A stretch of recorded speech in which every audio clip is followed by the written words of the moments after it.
Papa Brad coming at you with a brand new ColecoVision Homebrew game just released on the iiRcade, Princess Quest. This game was released in 2012. I'm going to take a look at the owner's manual for the original ColecoVision cartridge of the Homebrew and give you some information.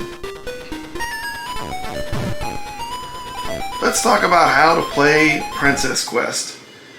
The goal of the game is to rescue the fair princess. To do so, you must traverse 5 danger-filled areas. The legend says that a beautiful princess was born to give happiness to a true knight. This music's awesome. It reminds me of Gladiator.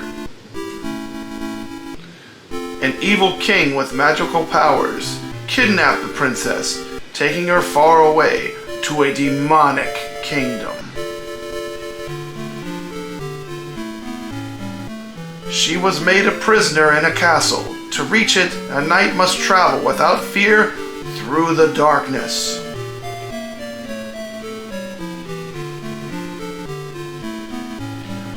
Only a brave knight will be able to defeat the vicious monsters guarding the princess. Princess Quest. This game was made in 2012 by Oscar Toledo. And it is now dropping on iiRcade. This is a homebrew ColecoVision game. Let's check some gameplay out. You start the game with 8 lives. Each time the knight gets hit by a demon or enemy projectile, the knight's energy bar at the bottom right corner of the screen decreases. The knight loses a life when his energy bar is empty, or when he falls into a hole at the bottom of the screen. When all 5 lives are lost, the game is over. You do not get bonus lives in this game. The knight's energy bar is replenished after completing a level. Move onward carefully at all times. Once you have lost last life, you will automatically be returned to the game's title screen. The enemies. Demonic creatures will appear at random along the knight's path. Shoot them for points before they have a chance to injure the knight. Some creatures require multiple hits to be killed. When defeated, demons may leave hearts behind. Have the knight pick up these hearts to replenish his energy bar. Big hearts give more energy than small hearts.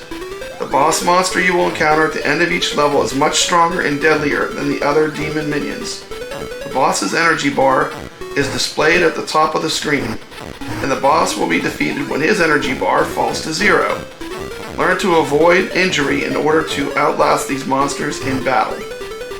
Treasures and weapons. Along the way, you will encounter chests that you can open by shooting them repeatedly. Some chests are left out in the open, while others are hidden and must be shot to be revealed. Chests can contain either a treasure worth bonus points or a weapon which replaces the weapon which you are currently carrying. Here are the weapons in the game. The magic crossbow allows you to shoot 3 arrows at once. The mace is the strongest weapon available. Mows through enemies for maximum damage. The boomerang, fast weapon which returns to you after traveling a short distance. Also be sure to look for the golden armor, which makes you invincible for a few minutes.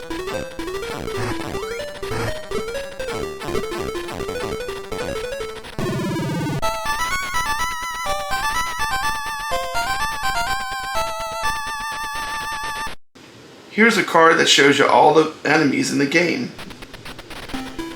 The evil kingdom is called demonic for a reason. These vicious monsters will defend their land against all intruders.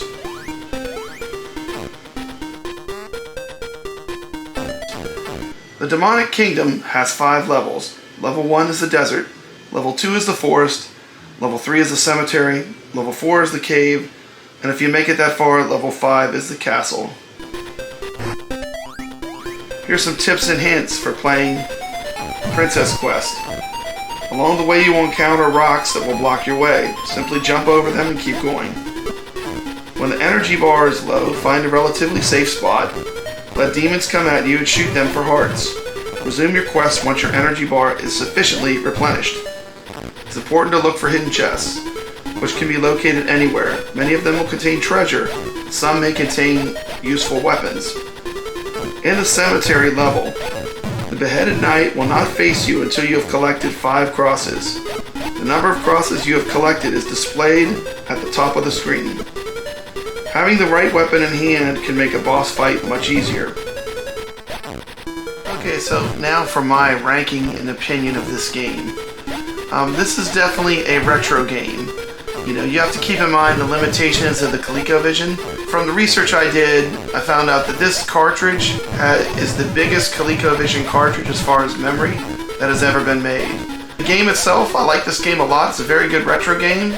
It's a lot of fun. So if you're into retro games, check this one out.